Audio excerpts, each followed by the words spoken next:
Hello and welcome to On the Record, a debate-style television talk show where Bahamians will find the balanced, true and open debate they've been looking for.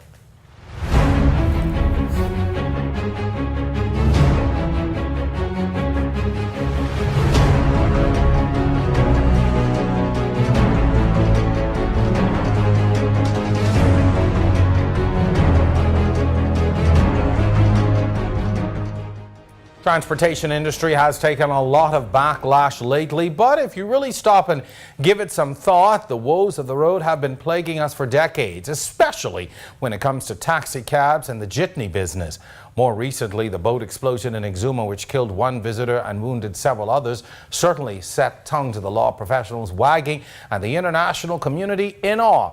A homemade craft with no paperwork allowed to operate certainly raises eyebrows and begs a question: how many more of this kind are out there and operating? Tonight we sit down with the Minister of Transport and Local Government, the Honourable Renwood Wells, to hear about the ministry's plans to fix these industry problems, which includes the governance of ground transportation, road traffic management, motor vehicles registration and licensing, drays and surreys, maritime affairs and ports. It's all on the record. I'm your host, Jerome Sawyer. Our discussion begins on the other side of this break.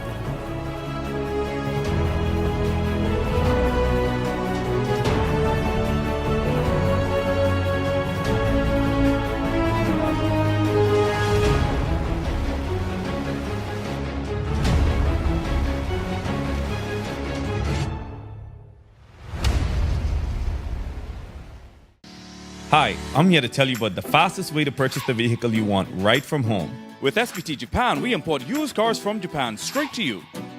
Car ownership doesn't have to be hard. Go to sbtjapan.com and sign up for free. Search for the car you want, place your order, and make a payment using any one of our convenient payment options. Once you pay the duty and tax through our in-house broker, we will clear the vehicle and even deliver it straight to your home. Sounds too easy? Well, shouldn't it be? Are you afraid to swipe your card and you don't like to carry cash? If so, you need checks. Executive Printers can make checks for all your needs. They have laser checks, personal checks, continuous checks, and more. All checks have up to 15 security features, so you know you'll be protected. You can even customize your checks. Come and see one of our experts today, or log on to epbahamas.com for more info.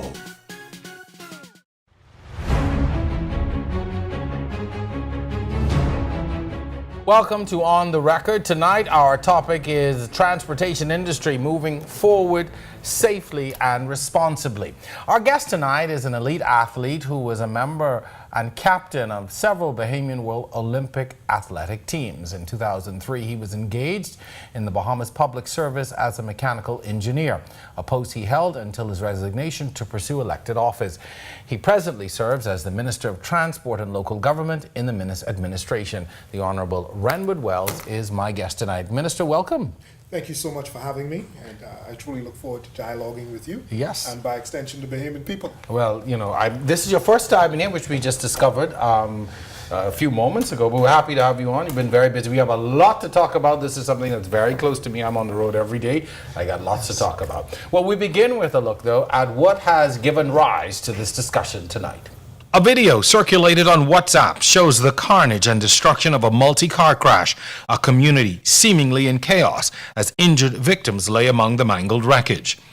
Bloody, gruesome and often fatal accident scenes are certainly not a new street tragedy, but as of late the frequency of these horrific scenes are becoming more of the norm and not the exception. In early October, multiple accused were hauled before the courts in a very public display. The charge: killing in the course of dangerous driving. Just prior to these charges in mid-September, Transport Minister Renwood Wells brought an amendment to Parliament that would bring sweeping changes to the rules of the road in the form of amendments to the Road Traffic Act. The amendments include harsher penalties for traffic infractions, a ban on cell phone use, and no more open alcohol in vehicles. Changes that met with public outcries for being too heavy-handed. But Minister Wells defended the new legislation given the escalating mayhem on the streets. We've had an increase in a number of deaths that we suspect is related to people texting and driving and using mobile devices while they're texting and driving, and even perhaps a little bit of alcohol mixed in with all of that. In early August, the controller of road traffic, Ross Smith, foreshadowed there would be sweeping changes, recognizing that the current laws were lacking. We are looking at it to put it into law. As a matter of fact, I had to come up with certain issues that are of extreme importance that we need to put into law without trying to look at the entire law at the same time. And so we have mentioned that cell phones is one of those that we will be looking at seriously. And when you say will be, I mean, to me, we are at a critical state. Any timeline as to when this will happen, daily, I watch people on phone, and they doing all manner of things. They are on social media, they typing, they taking pictures, they doing video, all manner of things on the phone. It seems that we are almost at a crisis stage. We are hoping to have this, a few regulations, and some of it is going to be legislation by early next year. And thus we are at this point. That was just a few short weeks ago. We had a discussion at this very place, sir, about what was happening on our streets, and he foreshadowed the changes, and you would have introduced them in the House just recently. From the outset, people said they were too harsh. It's too much. Was there any rationale or reasoning to some of the penalties that you are looking to impose? There was rationale and reasoning. When you want to get a message across to individuals, when you want them to take it seriously, then when you would breach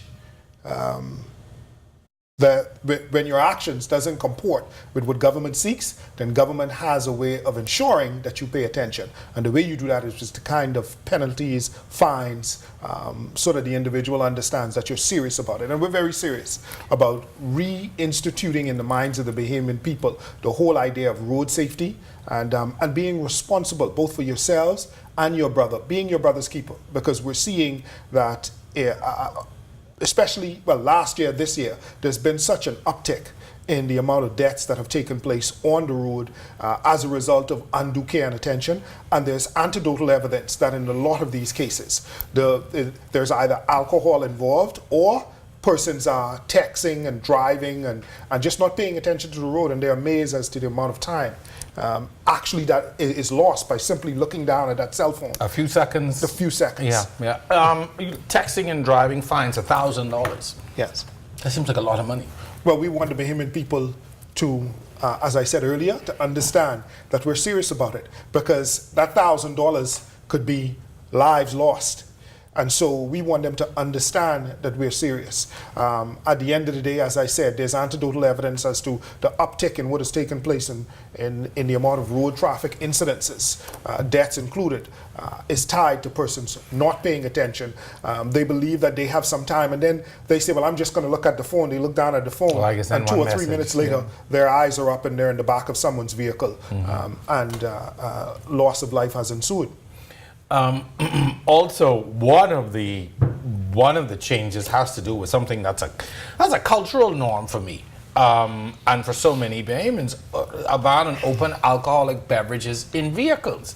I have friends who come to visit and will say, "You all can drive with a beer in the car or a cup," and that's foreign to them. You know, in most other places in the world, that's an absolute no-no. And people are actually now pushing back on that. Yes, they are. Sometimes we take pride in doing some things that others in other jurisdictions, other countries are not allowed to do. And that is one of the things that we've been allowed to do it's been permissible as a people. But you know, Jerome, there comes a point in time in the development and maturation of a nation where you have to seriously look at issues and see how they're affecting the overall operation of the society. And in some instances, folks I believe the whole idea of the drinking, the texting, all of that put together in the mix has resulted in what we're seeing today, and the government is seeking to address it. So to be honest, drinking and driving is a part of our culture. And people will talk about, man, I don't know how I got home, or let me take one for the road. It is a part of our culture. How do you now begin to enforce that? Police can have a lot of work on their hands. And they will. But we understand and know that the police will do their job. And I think the Bahamian people need to understand something, Jerome, that has taken place in our society over the past 5 years that wasn't there before. I think you could look at Nassau, New Providence, and realize that there was one major highway. It went from Blue Hill Road to Marathon, if that far. We now have a number of highways throughout New Providence, and persons are moving at a much faster rate than they did before. And so the whole idea of drinking, when we were a society where you were just moving behind one car, and the speed, your speed was governed by the other cars in front of you, that is no longer the situation. You cut off, we have dual lanes, people are moving much faster, and we are seeking as a government to say the nation has evolved and is evolving, and we're seeing a trend, and we want to arrest that trend.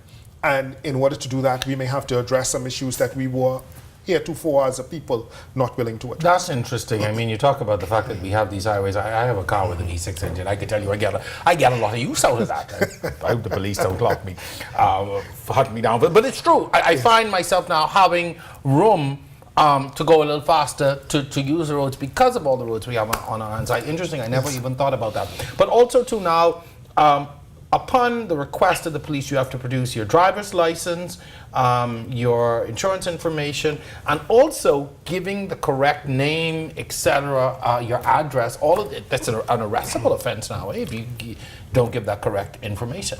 Well, Jerome, I want the Bahamian people to know that we have 22,000 warrants for arrest on traffic incidents. 22,000? 22,000 of persons who would have received a ticket, who were supposed to have gone to court or to pay the ticket. They didn't show up in court, and the judge has issued a warrant for their arrest. The police now has to go and try and find this individual. We're not sure whether the person gave the correct name.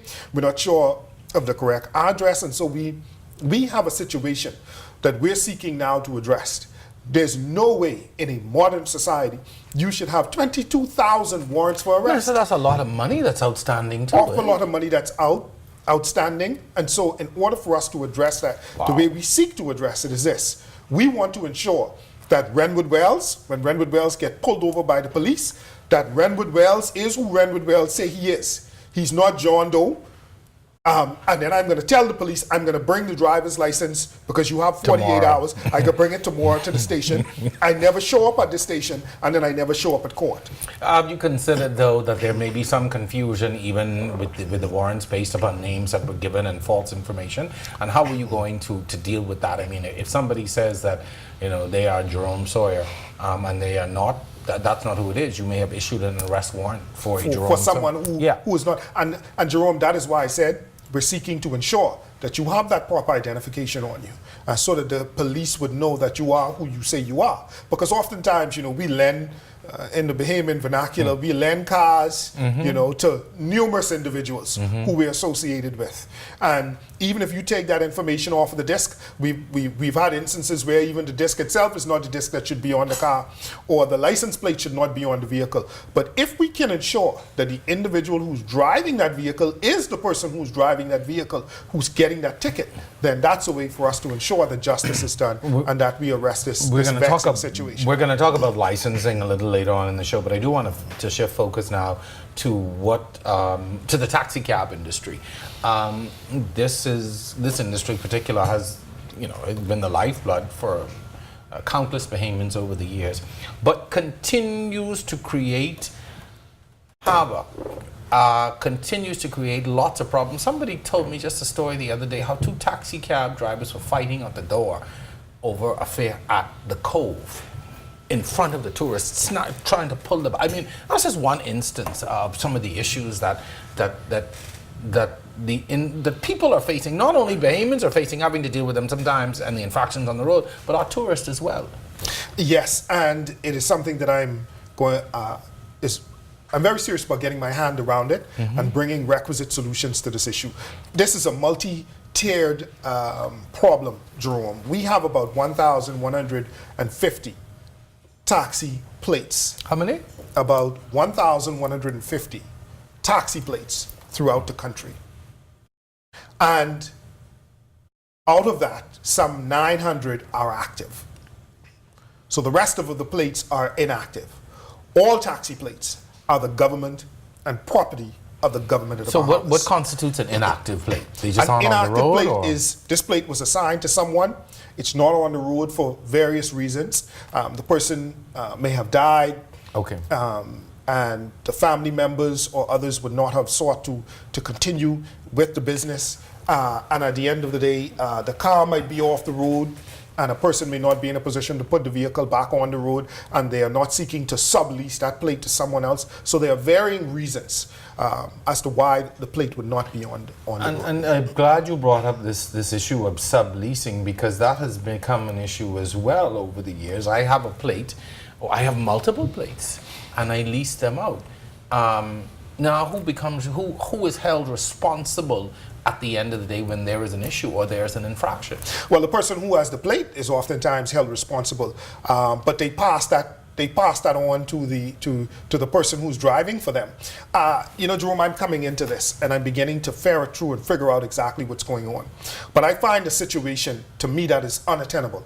It cannot continue the way it is, because you have persons who would have been leasing a plate from another person for some 20, 30 years. How is that From a allowed to family, continue? and they're responsible to pay the owner of the plate $500 a month, and the owner don't care what you do, and it's up to the person who's driving to purchase the car.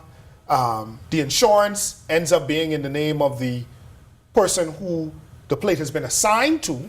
Wow. And it is just a hodgepodge of a mess. That's a lot of that That has creates not some been- serious issues. Serious issues. And I had a meeting with taxi drivers, a town hall meeting about a week ago.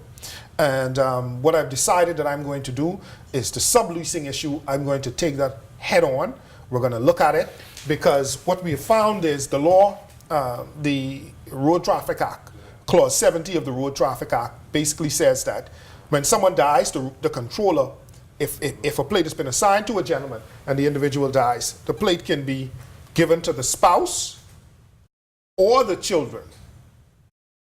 And in those instances, what we have found is that the plate goes from the spouse. When the spouse dies, it stays in the estate of the individual and is passed on to the children. So you could and bill the the children plate. aren't interested. Yes, and persons have been willing these plates down to their children.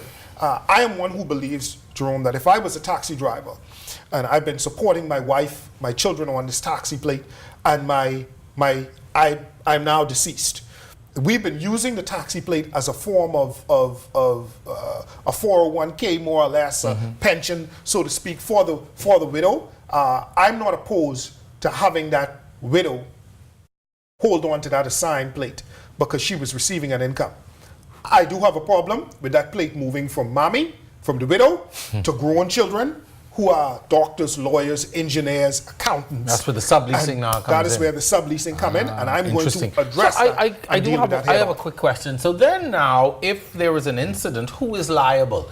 If I'm subleasing the plate from you, the insurance is in your name, but I'm driving and passenger X is injured or there is a problem, who is liable?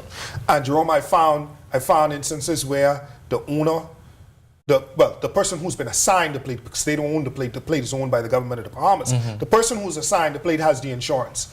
And I found instances where the person who the plate has been assigned to, they've forced the driver to go out and get insurance. And when something happens, however which way it is, the person to whom the plate is assigned gets the insurance money, takes whatever portion they're supposed to get for whatever incidences, and then gives portions on to the individual who are driving for them. For me, really, I see it And folks may take this as a little strong language, but I see it as a form of indentured servitude that ought to be addressed, and I'm seeking to address it and address it quickly. Minister, we are at the point of our first break in the show. We are having quite a wide-ranging discussion. We're talking about transportation and many things related to it. Stay with us. We will return with more on the record right after this break.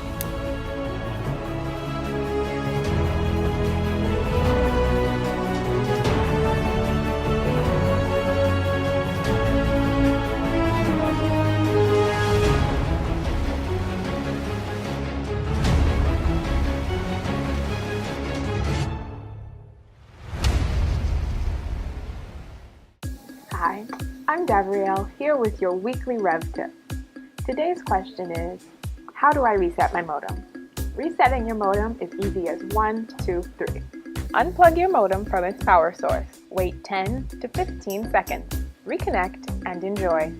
And that's your weekly Rev tip. Be sure to check us out next time for more information on how to get the best out of all your Rev services.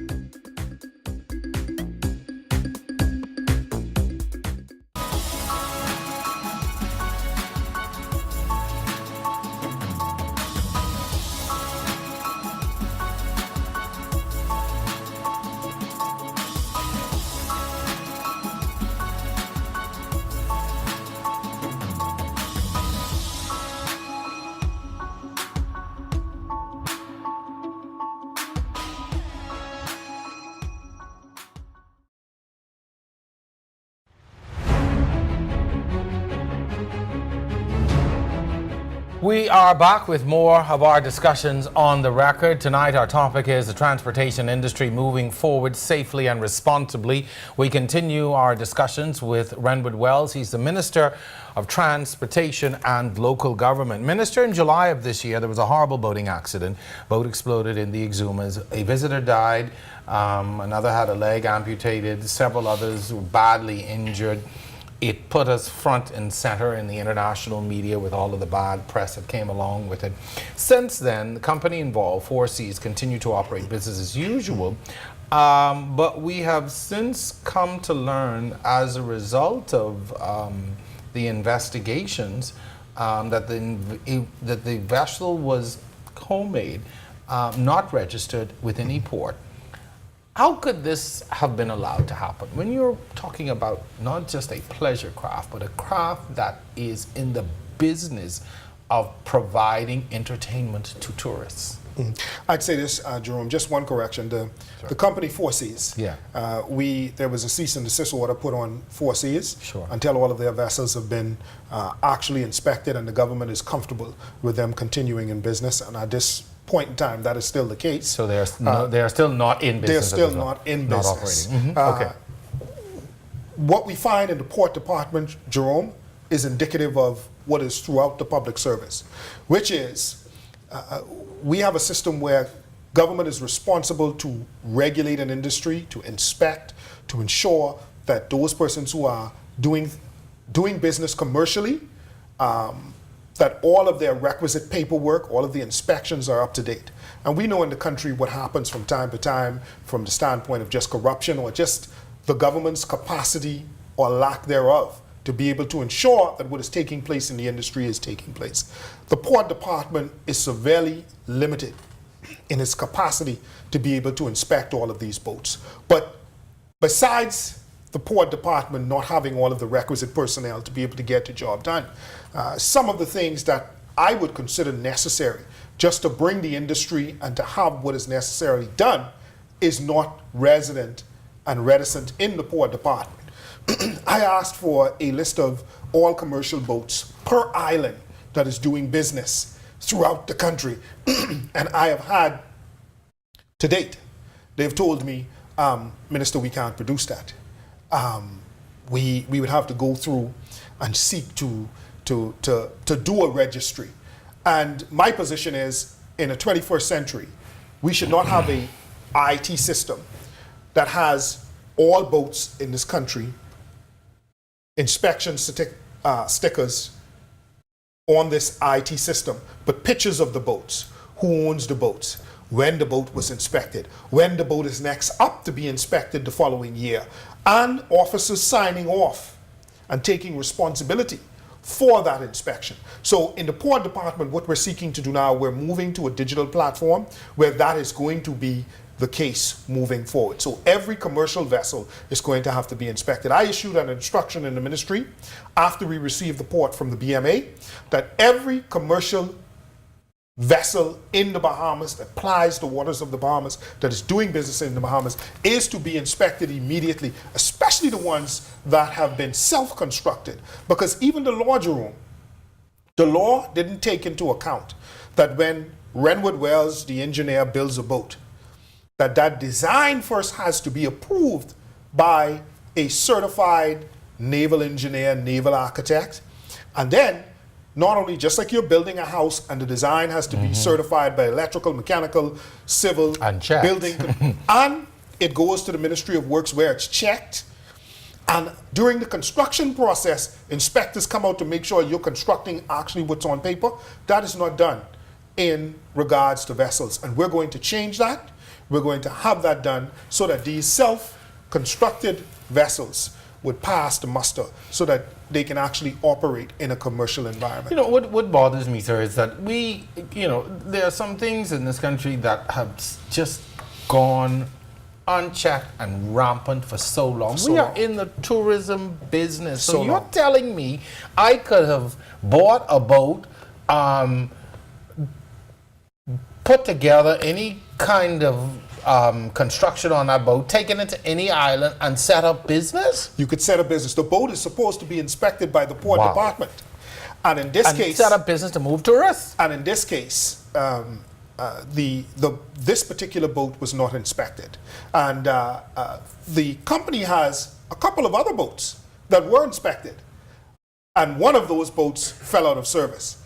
And what they did was they took this boat, as we understood it, and inserted into the service without it having inspected. And so at the end of the day, we're going to have to, we're looking at how we address those issues to ensure that before you actually even give a business license to an individual to operate, that what comes along with that business license is the inspection from the Port Department saying this person's vessel has been inspected, it's okay to ply our waters, and this person has the requisite insurance. Will it be a year-round thing, or will it be as with the public service vehicles where you bring them in March to be licensed? Is that how you're going to do it year-round, or is it going to be a particular time of year?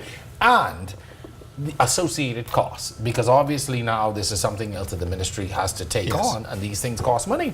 Yes. Right now the ministry is responsible for inspecting, and so what we're doing is we're going to have to beef up the manpower in the Port Department as well as road traffic and other departments that is within the Ministry of Transport. But we are looking at not necessarily having one particular month where all of this is required, because that would be a huge burden on just the personnel. But we're going to be setting up a system that when Jerome comes in and sets up his commercial vehicle in January, that vehicle is inspected in January, that vehicle is to be inspected again next January, and it's going to prompt the Port Department to go out, we're going to flag the system to say Jerome has not come in, Jerome has not licensed nor inspected this vehicle, so that we're able to find Jerome and say. Are you, in this instance, going to be working along with like a Royal Bahamas Defense Force? They spend a lot of time out on the ocean. They board these vessels from time to time. Are they involved in this process at all? Well, the Royal Bahamas Defense Force is not involved in it unless we need them for any particular interdiction or law enforcement need. The police, we sometimes involved in issues as well, but only it's on an as-needed basis. Has this incident in Exuma really impacted us beyond what we realize? I mean, it played out. It played out as far as, I mean, I saw it on CNN, and then it came to the affiliate networks in the various markets in the U.S. And now with this report coming out, the fact that the boat was not inspected and was not registered, and then was sort of a homemade kind of boat. Do you see down the road a ripple effect in all of this? I tell you, Jerome, we decided as a government to have the Bahamas Maritime Authority do the investigation. The Bahamas Maritime Authority, as most Bahamians would know, is a world-renowned, respected body in the international arena. They deal with all of our international shipping.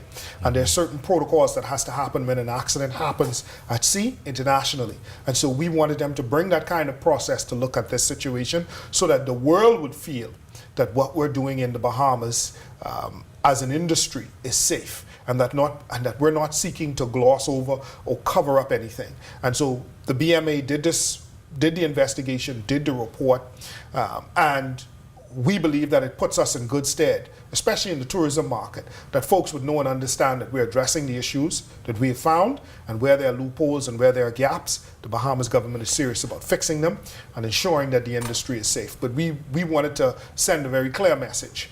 The American government apparatus such as the Coast Guard and the tobacco and firearm and those parts of the American governmental arm was also involved in the investigation, because Americans were the ones with the loss of life and the ones who were injured on the boat. Interesting. You talked about the Maritime Authority. The industry itself maritime industry has been growing exponentially in the past few decades. I remember Yes. on the previous administrations a focus on that. How much of that falls under your purview in your ministry? How much of what is happening in maritime do you have oversight for? Everything that happens in maritime, I have oversight for, Okay. With the exception of the fishermen.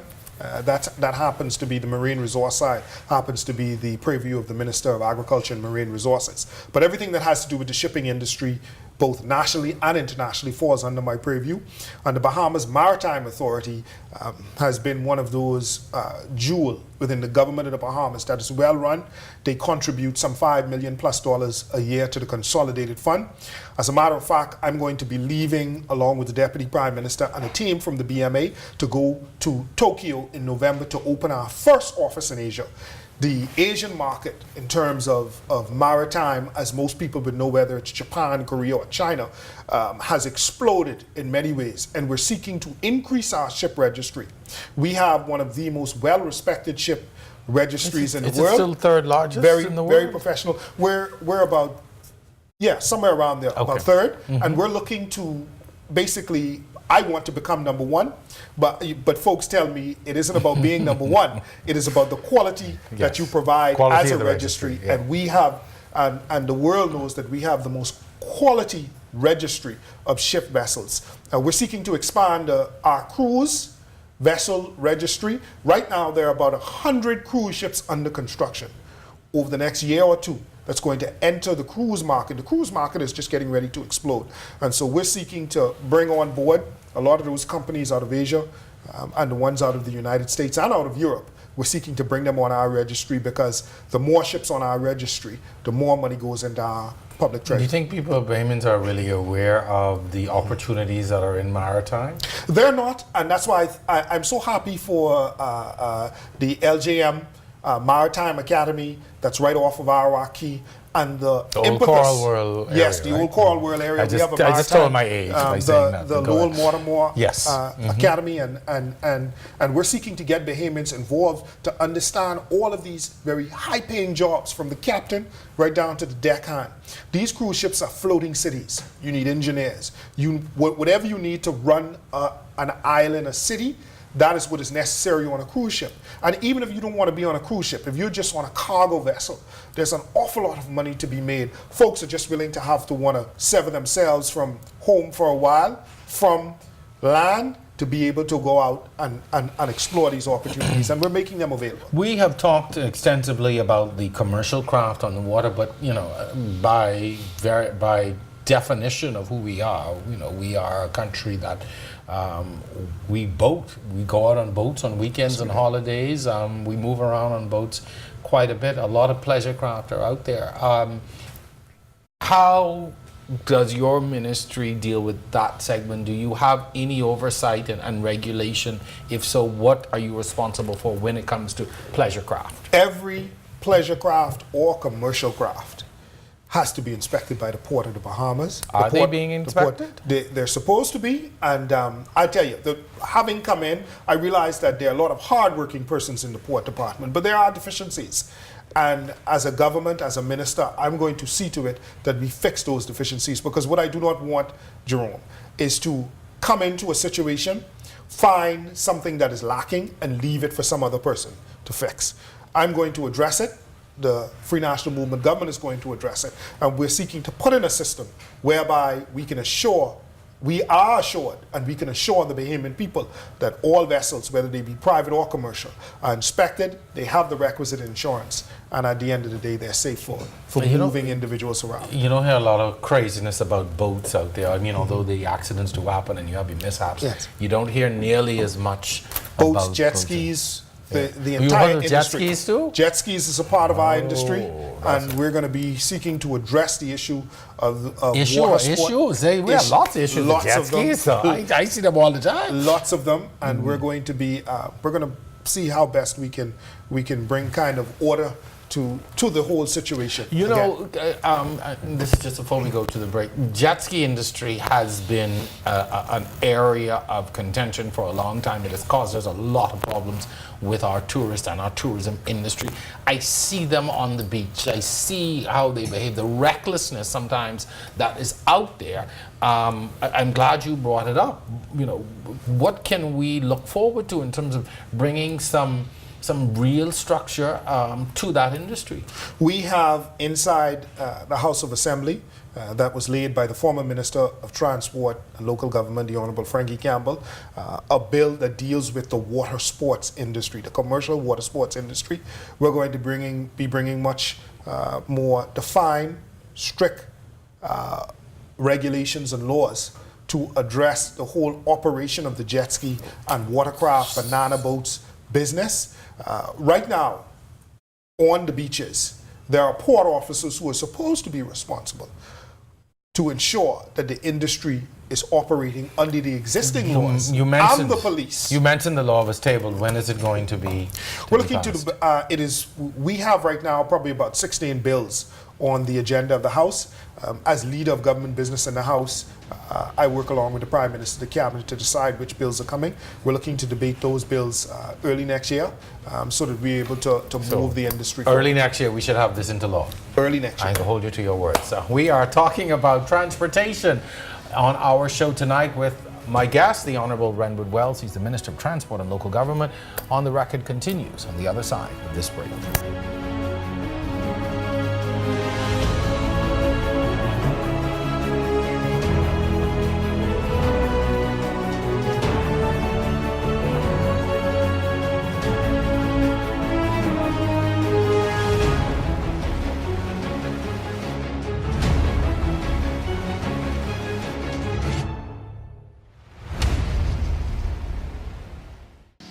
Hi, I'm here to tell you about the fastest way to purchase the vehicle you want right from home. With SBT Japan, we import used cars from Japan straight to you. Car ownership doesn't have to be hard. Go to sbtjapan.com and sign up for free. Search for the car you want. Place your order and make a payment using any one of our convenient payment options. Once you pay the duty and tax to our in-house broker, we will clear the vehicle and even deliver it straight to your home. Sounds too easy? Well, shouldn't it be? Every time I'm in the Bahamas, I use Rev Go Play. Got that food. It's packing. Here he comes. Yo. Wait, Omar coming.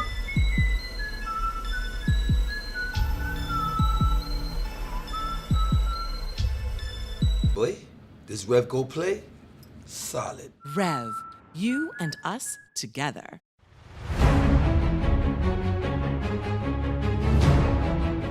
Welcome back to the second half of On the Record. Our topic tonight is the transportation industry moving forward safely and responsibly, and our guest is the Honourable Renwood Wells, the Minister responsible for transportation and local government. Sir, one of the long-standing issues plaguing the Bahamian people, myself included, is the issue of, or the issues relative to jitneys and jitney drivers. as long, and I think I've said this about 3 or 4 times on this show, as long as I have been in the business of a reporter, I have been reporting on issues with jitneys, stopping anywhere, the recklessness that you see, the aggressiveness that you see on the streets. And administration after administration, minister after minister has promised to do something about it. And sir, I told you, I said it jokingly at the beginning of the show before we came on the air, I trust that before my time is up on this earth and I travel to a heavenly home, that I will see a real solution and a real change to this jitney issue that we have in this country. I tell you, Jerome, solution, change is coming. And I'm looking forward to seeing it happen and happen very, very soon. As a matter of fact, I believe ultimately the solution to our jitney problem is to not have the kind of independent operators operating as they are now. And what do I mean? We all know that you have 2 jitney buses, the fella stops right here to drop off a passenger, the next person spins in front of around him at 60 miles per hour. Just to drop off somebody else or to pick up someone else. The bus stops here and then stops 20 feet down the road to drop off the other person. It's an unattainable, again, situation. And what we are doing is we have instituted now a unified bus system pilot program that's starting at the end of the month. At the beginning of November, we're going to institute it. There's going to be about 6 buses that's going to crisscross a lot of the other routes. We're going to be collecting the data, and we're going to be using that data as the foundation and footprint for a unified bus system where we're going to have designated bus stops where people are going to go. Buses are going to be timed so that they are supposed to be at a stop at a particular time, and we're going to look at that. We're going to see how the overall traffic flow is in New Providence and how we get that done on every particular bus route. So we're looking at that.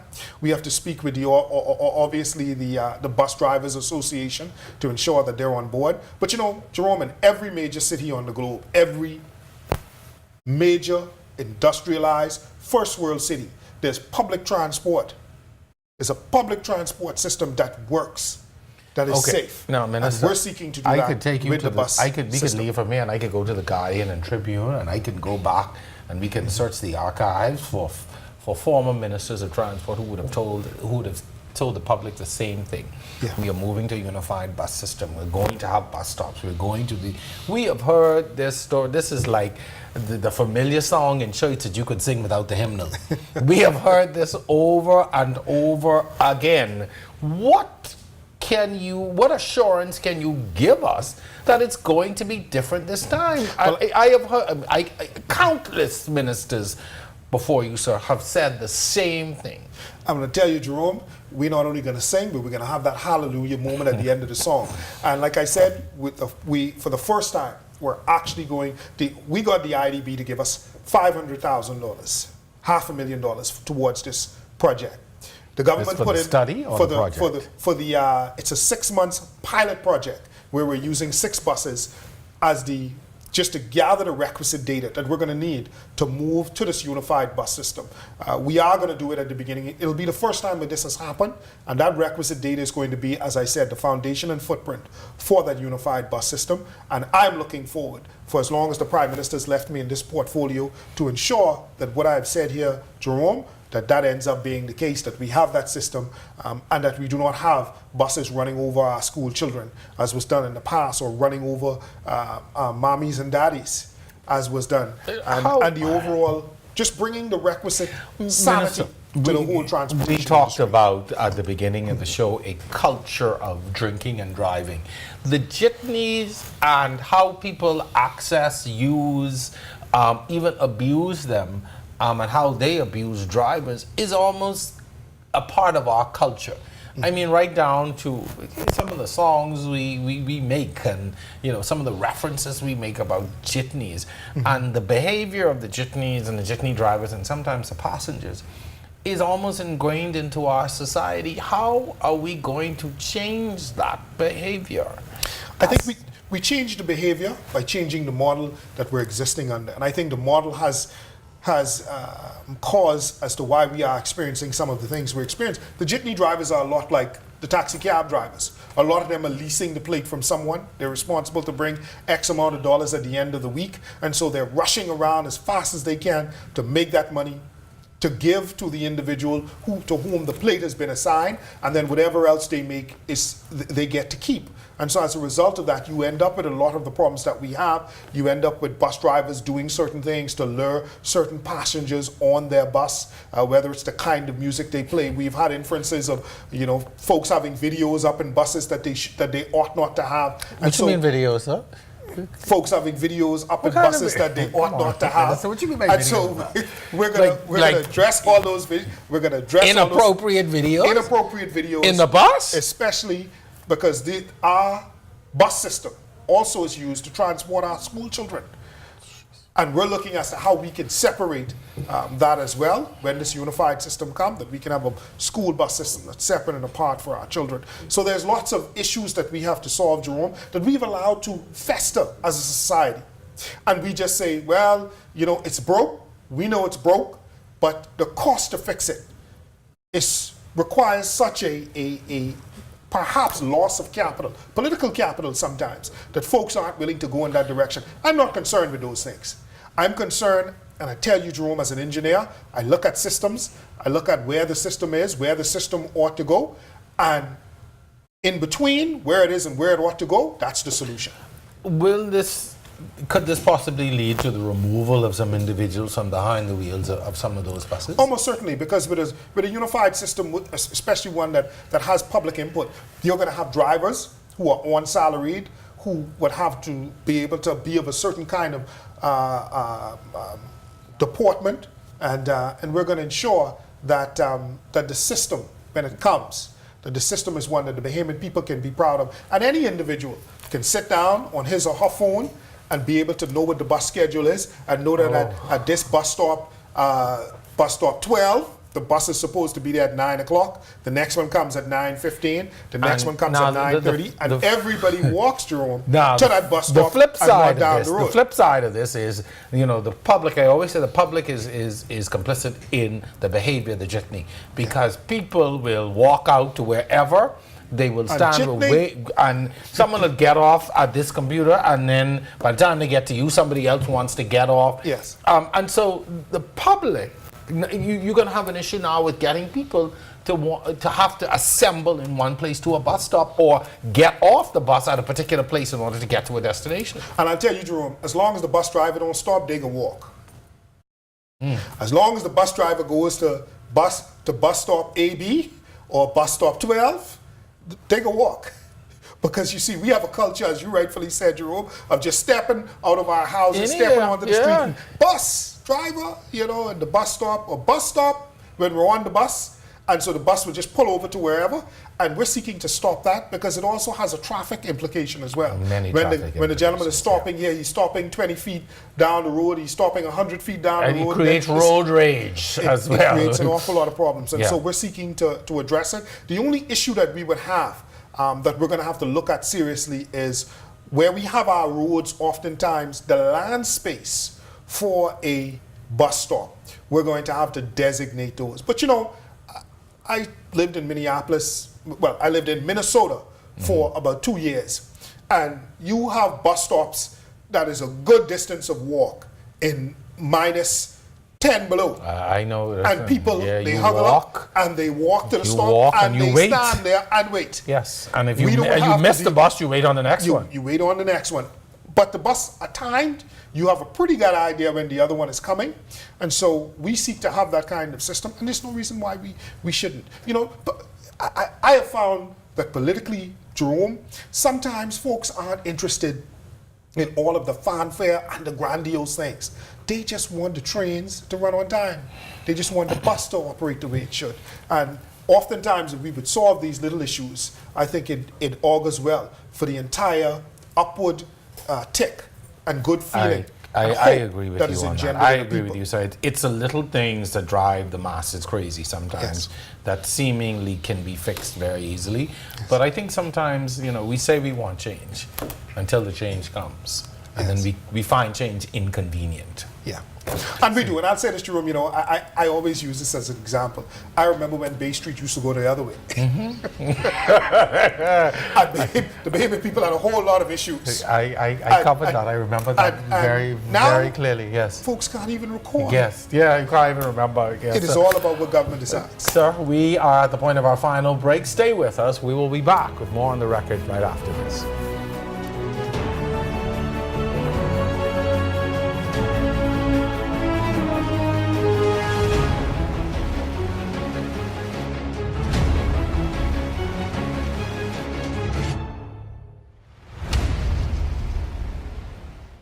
We are in our second season of On the Record, and we thank you, our viewing audience, for allowing us into your homes every Thursday at 8 p.m. We value your opinion, and we want you to be a part of our discussions. So make sure you follow us on Facebook and Instagram and comment on our exciting topics. Remember, it's all on the record.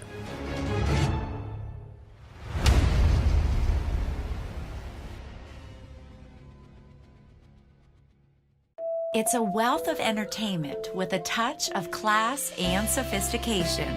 A journey of the senses with an unparalleled sense of style.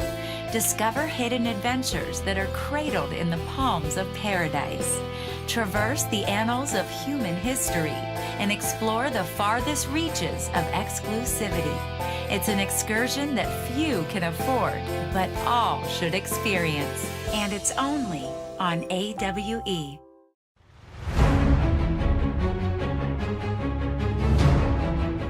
Welcome back to On the Record. Transportation industry moving forward safely and responsibly is our theme tonight, and our guest is Renwood Wells, the Minister responsible for transportation and local government. So earlier in the show we talked about people who have no real interest in transportation getting licenses and leasing them out to others who work in that industry. That is obviously a huge issue in many ways. Any idea on sort of a timeline on when you think you may be able to get that, to reform that process, I should say? Well, we're in the process right now of reform, Jerome. I'm looking probably at the beginning of the year to have the requisite reform that we want, because I'm interested in issuing to persons who are in the industry, who are interested in driving, who are going to go to Bahama Host, who's going to get the public service badge, to be able to be the ones who actually have these licenses. And as I said, I am predisposed to allowing widows to hold on to it for various reasons. I am not predisposed to giving it to children. Even though the law allows for that, the controller still has the control to decide, or the preview to decide whether or not we're going to move in that direction. And I'll tell you why. Because it's as I said before, it's engendering a whole lot of problems in the industry, and we're seeking to get that industry to where it ought to be. And I believe one way to do that is to have the persons who are actually on the road driving are the ones who are more vested interested, but you would think. On the issue of licenses and licensing, this is of another sort. The car licensing, driver's licenses are being issued still at the back of the National Stadium. Correct? Yes. That process was very bumpy in the beginning, seems to have smoothed out. What are the future plans for that facility? Are they going to remain there, or are you looking to move? Well, by the end of the month, we have to have moved out of the National Stadium. There's a portion of road traffic that has to come out because there's renovations. The National Stadium needs somewhere in the area of $10 to $12 million in renovations to it.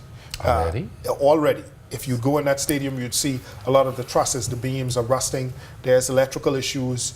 There are plumbing issues still. And so there's a lot of work that has to be done. And in order for that to happen as well, the road traffic department has to relocate. So we are aggressively looking for a site to relocate road traffic to in the interim.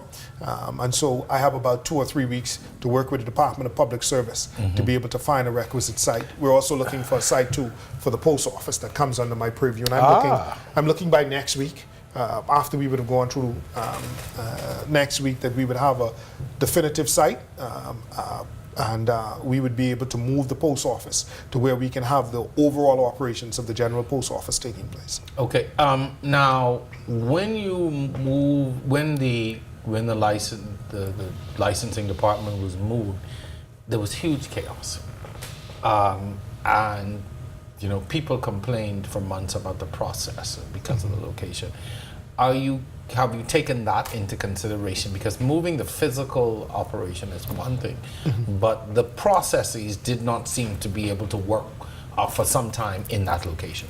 Well, we've already gone through that in the road traffic department, so we have the requisite history as to what ought to take place when we do move, so that we avoid the situations that happened when they moved into the National Stadium. I think you'd recall too, Jerome, at that time there was also the introduction of a new system for road traffic, and so it was the introduction of the new IT system and of the site that ended up with a number of the issues taking place. Storm. So we're looking to make sure that perfect storm does not take place What again. has been the hold-up, sir, with the post office? That has been an issue for a very, very long time. As somebody who has a post office box at the main post office, and you're not quite sure when people are going to be there to even transact business if you need to, it has really been a stain on us for a long time. What has been taking so long? We have folks who are receiving mail from January. They should have received in January. Like January of this year. January 2018. And it is a vexing issue because the post office staff, because of the state of the general post office building, have not been working full hours. Some of them come in for 3 hours, some of them 12, and really they're working in extreme conditions.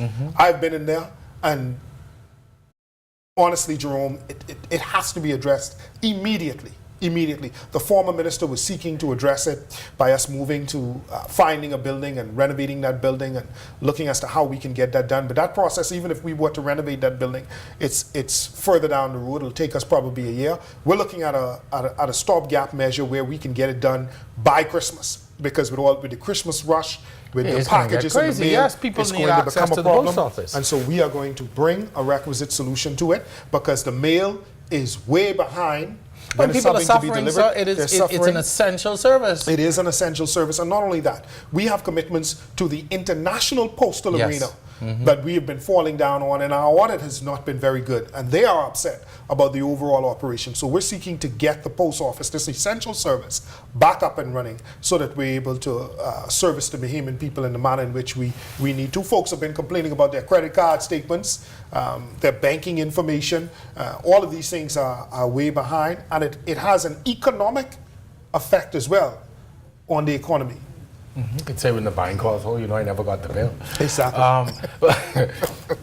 Well, sir, one of the things I think that we have been sort of concerned about as a people is that seemingly we wait until things are at a dire place in order for us to make serious changes. I mean, as someone who sits in government, obviously your ministry has a lot going on, but are you looking down the road at other areas that potentially could end up like a post office situation? Because this didn't happen overnight. And that building has been in a state of disrepair for a long time. Very long. How do we get beyond things like that? How do we get beyond just moving to fix something when it is at a critical stage as opposed to maintenance? You hit the nail on the head, Jerome, and you said the key word, maintenance. In the Bahamas, traditionally, and when I worked in the Ministry of Works, I always had an issue with this. We're good at building stuff. We're good at starting it. We're not very good at maintaining. We build, we put something in place, and then we do absolutely no maintenance. We let it just completely run down. Princess Margaret Hospital. Because in our mind, for whatever reason, to spend money on the maintenance to us seems to be a waste. But it happens to be just the opposite. When you invest in maintaining something, your plant lasts longer. There's a greater quality of life for your physical infrastructures. And we have to get to that state where we're willing to invest and do that. As a matter of fact, I tell you that in any sort of system and in any economy, most of your infrastructure, most of the capital spending on infrastructure 80% of it should be towards maintaining your current plans. Only 20% should be towards the implementation of new infrastructure and plans. We do just the opposite. Minister, we spend 80 and then do 20. Good concept. So hopefully we will see more of that. So I've got to shift gears now. I want to talk a little bit of politics before you go. Sure. You have an interesting political career. Having served as a minister in the former PLP administration, left the party, joined the FNM prior to the elections. Now you're back as a minister for a second time under a new prime minister, under a new government. If you could gauge public sentiment now versus the same point within the PLP administration, just under 2 years now, having been in office, how would you compare the two?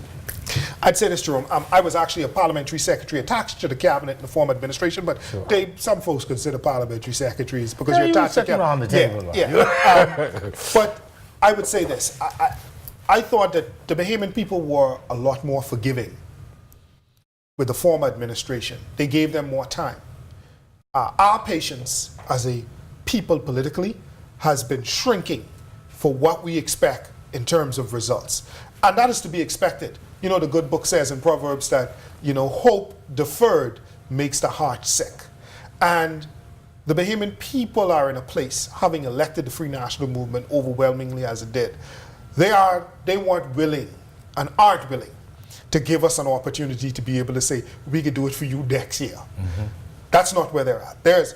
We expect that you can grow this economy and you can do it now. We expect that you're going to find jobs and you're going to find jobs now. We expect that the things that you say you're going to do, that you're going to do them now. And as a result of that, we have been doing some of those things, though the effect of those things have not been readily felt as yet in the manner in which we had we passed the law, so criminal prosecutions are no longer the purview of the Attorney General. Now we have a Director of Public Prosecution who's responsible for that. So it's hard for a political party to issue a nullie or to go out and prosecute someone or say not to prosecute them. We did that. We said that we would have the Over-the-Hill Incentive Zone Act enacted. We did that. So now Bahamian business persons who own buildings from downtown to Robinson Road, Nassau Street, and Collins Avenue, they have the requisite opportunity with all kinds of tax breaks to do things. Quickly, but though, the Bahamian people are expecting a lot from us. Though, and we're going to deliver. Given some of the missteps and criticisms of the government, are you concerned about a second term in office? Or another term in your case? Well, you have to do with what the Bahamian people have given you. They've given us this 5 years to fix these problems. We're going to fix the problems. We're going to do, just like we were speaking about the bus system, the port department, the jet skis, all of these are issues that we met that have been festering. We're going to bring the requisite solution to them. Everything isn't going to be hunky-dory. We're going to rattle a whole lot of feathers for folk. Some people may be uncomfortable, but at the end of the day, the proof of the pudding will be in the eating. The people will see what we would have done, and then we're going to say to them, this is your things. If you want us to be your servants, again, your servant leaders, again, then you will hire us to the job. If not, you'll give somebody else an opportunity. I believe come in 5 years, we will have done right by the Bahamian people. Well, the clock is ticking. Yes. The clock is ticking, and we'll see how it turns out for you. But certainly keep up the good work. Obviously, there's a lot going on within the ministry. We thank you for coming on and talking to us tonight about it. It certainly has been enlightening to me, and I hope the same for our viewers. And I'm sure there are a lot of things that you have discussed tonight that people will be anxiously awaiting. So thank you very much, and best of luck to you, and continue. Thank you, and I look forward to coming back when we would have done some of these things. We can pull the show in about a year. Like I said, I'm going to you tell me this, and this. Where are we with these things? Certainly, again, thank you so much. To our audience, we hope that you have enjoyed tonight's show. Special thanks to the Honourable Renwood Wells, the Minister of Transport and Local Government. Minister, thank you again for coming on. Certainly hope that this is not the last time. Tonight, though, as we close out, we do so on a sadder note. We are saying farewell to the producer of this show, Tanya Smith Cartwright. Tanya has been an integral part of On the Record since the inception. She has been the driving force behind the success of this show in many ways. Each week, she has helped to steer the course of this production from behind the scenes, while at the same time motivating us with her wit and incredible sense of humor.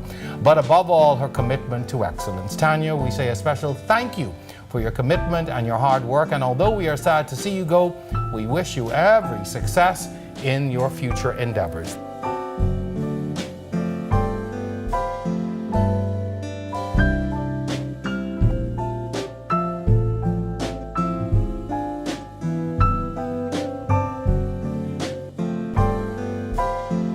Thank you, thank you, thank you, and Godspeed.